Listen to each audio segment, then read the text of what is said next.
একটি শিশুর সাথে পশুরা যে আচরণ করেছে।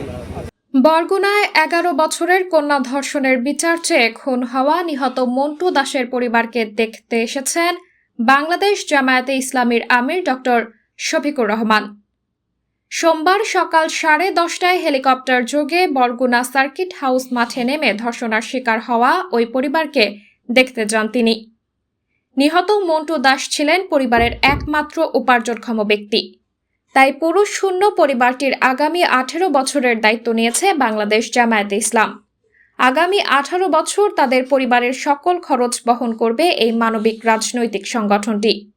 সেখানে সফর শেষে বরগুনা শহীদ মিনার মাঠে পথসভা করেন জামায়াতে আমির ডক্টর শফিকুর রহমান। বেলা 11টায় শহীদ মিনার মাঠে পথসভায় কর্মীদের সামনে তিনি তার বক্তব্যে এসব কথা তুলে ধরেন। সাবরিনা জলিল, সবার কথা।